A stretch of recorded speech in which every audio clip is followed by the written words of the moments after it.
explains. Hello, welcome to the Jeff and Margot show. This is our first week of a 3-week Balboa series, All Levels Bal, and we were reviewing and fine-tuning 4 of our core steps: our basic and an ad-lib step, the scoot, our break turn, and the send out. We spent quite a bit of time on the send out. Okay, so here's just an overview of what we covered. Our basic. 1, 2, 3, 5. Our break turn. 1, 2, 3, 5, 6, 7. 1, 2, 3. Here's my scoot. 1, 2, 3, 4, 5, 7. 1, 3. I'm exiting on 7. Hold 8. Basic. And then I did a send out. 1, 2, 3. Send out. 5, 6, 7, 8. 1, 2, 3, 5, 6, 7. Okay. So those are all the steps we covered. For the most part, the basic we didn't have to review so much. The scoot, we had a couple issues with making sure that we exited properly. With our weight on the trailing foot, when we wanted to exit, we need to shift and hold on our what's hopefully musically on the 7/8, and then we can go back to the basic on our 1. Okay. The break turn was good, and then we spent a lot of time on the send out. Do you have any tips on any things we did so far? No. Okay, cool. So the send out, we wanted to make sure that we were getting as much rotation as possible. So we started our break turn by cheating on 7. That gave us a good number of counts. 1, 2, 3, 5, cheat, 7, 8, 1, 2, 3. I got 1, 8, 1, 2, 3 of rotation. As I'm rotating through 3 hold 4, I kind of am checking out where I'm pointed because I want to send my follow directly behind me, and I generate all this momentum and on this fling all with my right arm here. So let's start from the break turn again. 1, 2, 3, fling, 6, 7. Okay, here, look how Margot's wrapped up into her arm.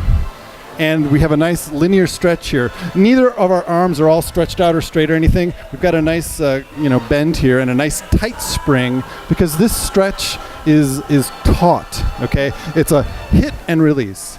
Some of us in class were kind of like wow, very kind of mushy, and we want this to be tight. So it's 7, and then we're already rebounding on 8. Yep. Okay. The 2 things that I would add are that the movement feels like a rotational stretch more than a let's lean away from our partner. So if you start getting off your own axis, that's a sign that you're leaning into it as opposed to wrapping in.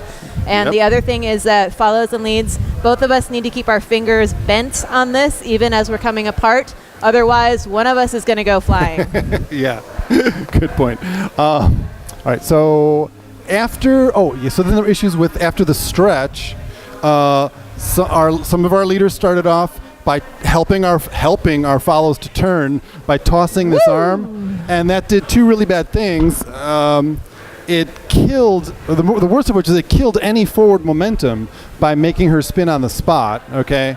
And then, of course, I had to run around and try to catch her because she didn't travel towards me. So a nice, better idea is to just hit and release. And what a couple of us observed was that this stretch here on 7, my rebound, my 8, is to step off my follow's line, let her pass me, and then I step back on and finish that rotation of the break turn. Okay, so looks like this. 5, 6, here we go. Basic 2, 3. Then I cheat. 1, 2, 3, fling. 5, 6, 7, 8. 1, 2, 3, 5, 6, 7, and basic. Okay? Yep. 2 tips for the follows. As you're doing that turn and separating from your partner, try to avoid moving your elbow too much. For the most part, when your lead releases, you want to keep your arms in a similar place so that he doesn't have to duck for an elbow. Right. And the other thing is when you come back together to your partnership on 3, I think, make sure that you're actually stepping at your lead on 3. A lot of of times, depending on where the connection happens on that turning movement, you may feel like you're crossing. You want to try to avoid that as much as possible and actually connect back straight. Otherwise, you're going to be leading with your side, and that changes the way the rotation ends. Yeah, although we didn't talk about it in class, it did come up with some one-on-one discussions that there's kind of a secondary stretch on 2. There's a big stretch on 7. 7, 8, 1, 2. Here, there's a 2, and then that's when my follow steps into me, like Margot was just talking about. Okay, so I think that covered it all. So lots of technique this week. And Yeah. I'm sorry I wasn't here for more of it next week. next week. Thanks, everybody. Good job.